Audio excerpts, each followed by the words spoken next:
അല്ലാതെ നമ്മൾ ഇറങ്ങല്ലേ സാറേ. ഇതിന്റെ വാല്യൂ കളയല്ലേ. വേൾഡിലെ ഏറ്റവും നമ്പർ 1 ന്യൂട്രാസ്യൂട്ടിക്കൽ കമ്പനിയാണ് ദിവാ സീക്രട്ട്. ദിവാ സീക്രട്ട് എന്ന് പറയുന്ന ബിസിനസ് പ്ലാൻ വേൾഡിൽ ഇത്രയധികം വരുമാനം കൊടുക്കുന്ന ഒരു കമ്പനി ഇല്ല. അപ്പോഴാണ് നമ്മൾ ഈ പണി പറയുന്നത്. നമ്മൾ കണ്ടിട്ടുണ്ടല്ല, ഇപ്പൊ പാർട്ട് ഓഫ് പേപ്പർ ഇവര് നമ്മൾ കണ്ടിട്ടുണ്ടല്ല, കുപ്പി പാർട്ട് ഓഫ് പേപ്പർ രാവിലെ ആ ശൈലിയിലേക്ക് ഇത് പോലെ കിടപ്പ് രോഗികൾ മറ്റു രോഗികളുണ്ടോ? ചെയ്യരുത്. വിഷമത്തോടെ പറയുന്നത് ചെയ്യരുത്. കിടപ്പ് രോഗിയുടെ ലിസ്റ്റ് നിങ്ങളല്ലേ? നിങ്ങൾ എന്താ ഉദ്ദേശിക്കുന്നത്? വരുമാനമാണ് ഉദ്ദേശിക്കുന്നതെങ്കിൽ അത്തരം ലിസ്റ്റുകൾ നിങ്ങൾ എന്ത് ചെയ്യണമെന്നറിയോ? അവിടുത്തെ കുടുംബനാഥൻ ആരാണോ അവരേക്കാണ് കൊടുക്കേണ്ടത്. ഞാൻ പറയുന്ന ഒറ്റ കാര്യം അറിയോ? വളരെ ഫാസ്റ്റ് ആയിട്ട് പോയിട്ട് എനിക്ക് കുറച്ച് കാര്യങ്ങൾ സംസാരിക്കാനുണ്ട്. 80% 20% ഇതൊരു പ്രത്യേക രീതിയിലാണ്. 20% എന്ന് പറയുന്നത് കിടപ്പ് രോഗികളാണ്. കിടപ്പ് രോഗികൾ വലിയ രീതിയിൽ അവർ പ്രയാസം അനുഭവിച്ചുകൊണ്ടിരിക്കുകയാണ്. 80% എന്ന് പറഞ്ഞാൽ എന്താ അറിയോ? അവര് ജോലിയെടുത്ത് ജീവിച്ചുകൊണ്ടിരിക്കുകയാണ്. ജോലിക്ക് പോകുന്നുണ്ട്, നന്നായിട്ട് പോകുന്നുണ്ട്. ഈ 20% ആളുകളെ ട്രീറ്റ് ചെയ്യാൻ വേണ്ടിയിട്ട് ജോലിക്ക് പോകുന്ന വിഭാഗത്തിൽപ്പെടുന്നതാണ് 80%. ശരിയാണ്. ഇവരെ സംബന്ധിച്ച് ഇവര് ഹോസ്പിറ്റൽ ട്രീറ്റ്മെന്റ്, കിടപ്പ് രോഗികളുടെ വലിയ രീതിയിൽ ഇഷ്യൂ അനുഭവിച്ചുകൊണ്ടിരിക്കുന്ന ആളുകളാണ് 20%. നമ്മൾ ഈ 20%-നാണ് ഫോക്കസ് ചെയ്യേണ്ടത്. 80%-ആണ് 80%. കാരണം എന്താ അറിയോ? 80% ചോദിച്ചു നോക്കിയേ, ചേട്ടാ രോഗമുണ്ടാ? ഇല്ല. ആരോഗ്യമുണ്ടാ? ഇല്ല. എന്താ കാര്യം അറിയോ? ഷുഗർ രോഗിയാണ്, ഇല്ലേ? BP ഉണ്ടെന്ന്, ഡൈജഷൻ കറക്റ്റ് അല്ലെന്ന്, ഒരുപാട് ഇഷ്യൂസിലേക്ക് അവർ പോയിക്കൊണ്ടിരിക്കുന്നത്. കുറച്ചിട്ടിരുന്ന കൈകാലം വരച്ചിട്ട് ആകെ പ്രശ്നത്തിലാണെന്ന്, നിൽക്കാൻ പറ്റുന്നില്ലെന്ന്, ഒരുപാട് ഇഷ്യൂസ് ഉള്ള ആളുകളാണ്. ഇവരാണ് കുഴഞ്ഞ വീട് മരിച്ചുകൊണ്ടിരിക്കുന്നത്. ഇവരല്ല. കുഴഞ്ഞ വീട് വരണം നടക്കുന്നത് ഇവിടെയാണ്. ഓട്ടോക്കാരൻ നടന്നു പോകുന്ന വഴിക്ക് കുഴഞ്ഞു വീട് മരിച്ചു. നോക്കൂ, ഈ കഴിഞ്ഞ ഇതില് നമുക്ക് വീഡിയോ വൈറലായ ഒരു വീഡിയോ ഉണ്ട്. എന്താണെന്നറിയോ? കല്യാണ പന്തലില് കല്യാണം കഴിഞ്ഞതിന് ശേഷം വധു ഡാൻസ് ചെയ്തുകൊണ്ടിരിക്കുക സന്തോഷത്തോടുകൂടി, ഇല്ലേ?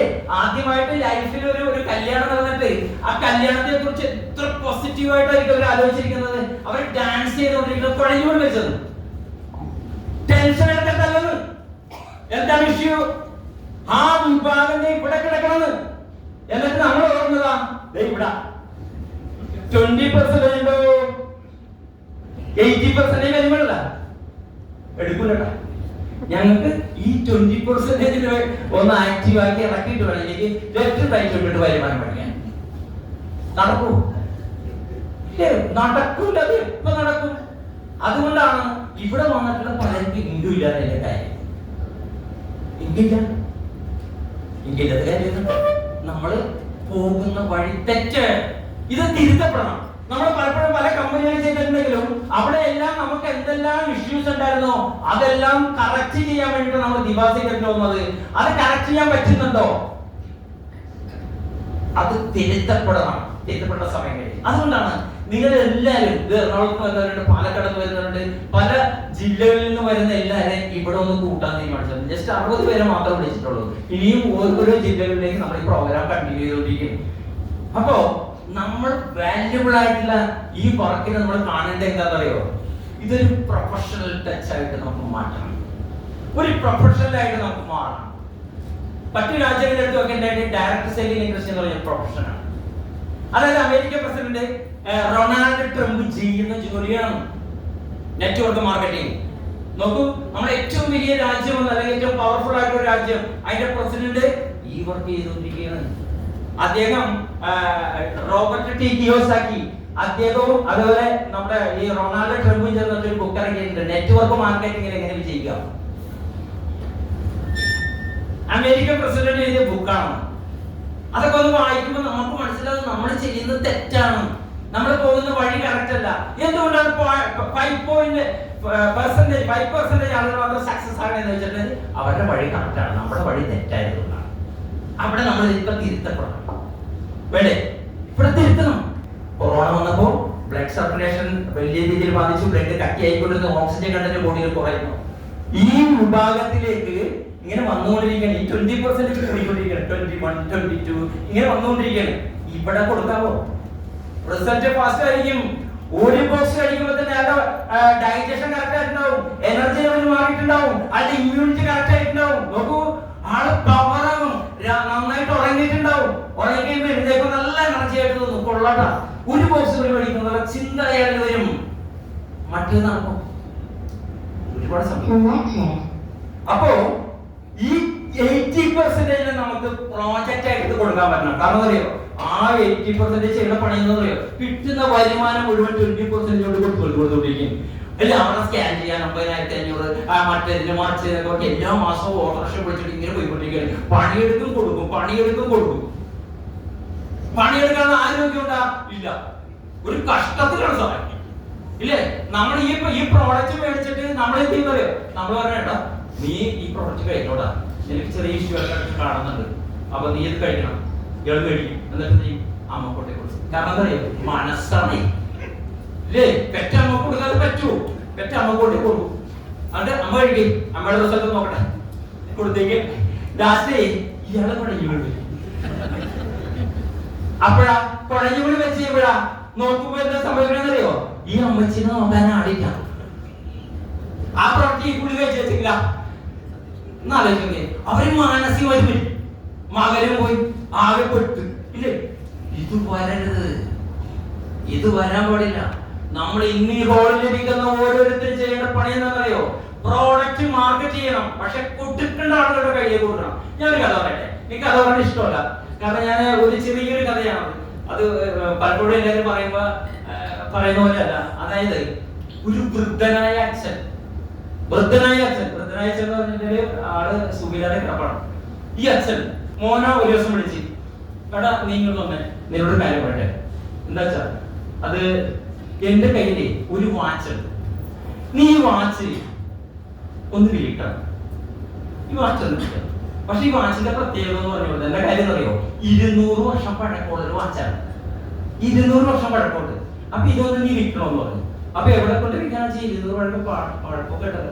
അത് ഇന്നടുത്ത് പോയിട്ട് നീ ചോദിക്കും, എത്ര രൂപ വരുന്നതൊക്കെ രൂപ എന്നോട് പറയണം, നീ വിറ്റുകളരുത്, രൂപ എത്ര കിട്ടുമെന്ന് എന്നോട് പറയണം, എന്നിട്ട് വിൽക്കാൻ പാടില്ല.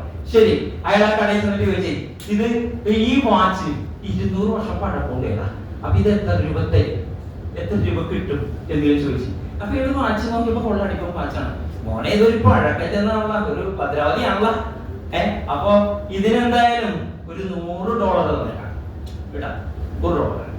വേറെ അയാൾ അച്ഛനെ അടുത്തു, അച്ഛാ അയാൾ $100 തരാന്നാ പറഞ്ഞേക്കാം, എന്താ വേണ്ടത്? നീ ഒരു കാര്യം ചെയ്യും, ഇതൊന്ന് പണയം വെക്കാൻ പറ്റുമോ? $100 കുറവല്ലേ, നീ അത് പണയം വെക്കാൻ പറ്റുന്നത്? അങ്ങനെ പണയം വെക്കാൻ വേണ്ടി ഇത് കൊണ്ടേ കൊടുത്തപ്പോ അയാൾ പറഞ്ഞ്, ഇത് സ്ക്രാച്ച് അതുപോലെ ഒരു പഴയ സാധനമല്ലേ, ഞാനൊരു $20 $20 വന്നിട്ട് ഈ വൃദ്ധനായ അച്ഛനോട് പറഞ്ഞപ്പോ അയാളെന്ന് പറഞ്ഞാ, നീ ഒരു കാര്യം ചെയ്യും, ഇത് നമ്മുടെ പഴയ സാധനങ്ങളൊക്കെ പ്രദർശനത്തിന് വെക്കുന്ന ഒരു സ്ഥലമുണ്ടല്ലോ, എവിടെയാണ്? മ്യൂസിയത്തിൽ ഈ സാധനം കൂട്ടിയിട്ടുണ്ട്. അപ്പൊ മ്യൂസിയത്തിലെ ആന്റെ വേണ്ടപ്പെട്ട അധികാരിയെ കണ്ടപ്പെട്ട സമയത്ത് ഇങ്ങനെ ഒരു പ്രോഡക്റ്റ് ആണ്, ഇത്ര 100-200 വർഷത്തെ പഴക്കമുണ്ടെന്ന് പറഞ്ഞു ഒരു സാധനം. അപ്പൊ ആളിരുന്നു, ആദ്യമായിട്ടാണ് ഒരാൾ ഇരിക്കാൻ പറഞ്ഞ ഇതുമായിട്ട് ചെന്നത്. അപ്പൊ ഇരുന്നിട്ട് ഞാൻ പറഞ്ഞു, ഞാൻ ഒരു മിനിറ്റ് നോക്കട്ടെ പറഞ്ഞു. ഇത് കംപ്ലീറ്റ് ചെക്ക് ചെയ്തിട്ട് പറഞ്ഞേ $3500 തരാം. എന്ത് പറയണം, അത് ശ്രദ്ധിക്കണം, ഈ കുറഞ്ഞു പോയ കൂട്ടാൻ നോക്കി. ഇത്തിപ്പം കേട്ടപ്പോ ചെട്ടിപ്പോയി, ദൈവം ഈ കോട്ടം തല്ലൂരി. ഇത് ആരും പറഞ്ഞില്ലേ, $100 $20 പറഞ്ഞോണ്ടിരിക്കണം. അപ്പോഴാണ് 3500 ചെട്ടിപ്പോയി. ഇയാള് ഓടിയിട്ട് വൃദ്ധനായ അച്ഛനോട് പറഞ്ഞു, അച്ഛാ അവിടെ ചെന്നപ്പോ ആള് $3500 തരാന്ന് പറഞ്ഞു. യെസ്, ഇത് കൊടുക്കരുത്. നിനക്ക് ഞാൻ തരുന്നൊരു അറിവാണ്. എന്താണെന്നറിയോ, ഈ എന്ത് സാധനമാണ് നമ്മുടെ കയ്യിലുള്ളത് അത് എത്തേണ്ട സ്ഥലത്താണ് കൊടുക്കേണ്ടത്. എത്തേണ്ട സ്ഥലത്താണ് സാറേ നമ്മൾ ഈ പ്രോഡക്റ്റ് കൊടുക്കുന്നത്, ശരിയല്ലേ? അതായത് $3500 വില കൽപ്പിച്ച അടുത്തല്ലേ കൊടുക്കുന്നത്. $100 പറഞ്ഞു, $20 പറഞ്ഞു. അതുകൊണ്ടാണ് ഞാൻ നിങ്ങളോട് പറയുന്നത്,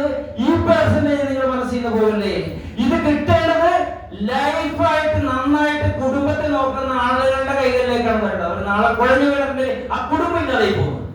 അതുകൊണ്ട് അതിലേക്ക് പോകണം. ഇനി ഞാൻ മാർക്കറ്റിംഗ് പ്ലാനിലേക്ക് കിടക്കുകയാണ്. നമ്മള് ഓൾറെഡി നമ്മുടെ മാർക്കറ്റിംഗ് പ്ലാനില് 10 വരുമാനം എന്ന് പറഞ്ഞാൽ 2 വരുമാനം നമ്മൾ ഫോക്കസ് ചെയ്യണം പറഞ്ഞു. സാറേ നമുക്ക് 2 വരുമാനം ഫോക്കസ് ചെയ്യണം. തീർച്ചയായിട്ടും അത് റെഫറലാണ്. നമ്മുടെ റെഫറലിന്റെ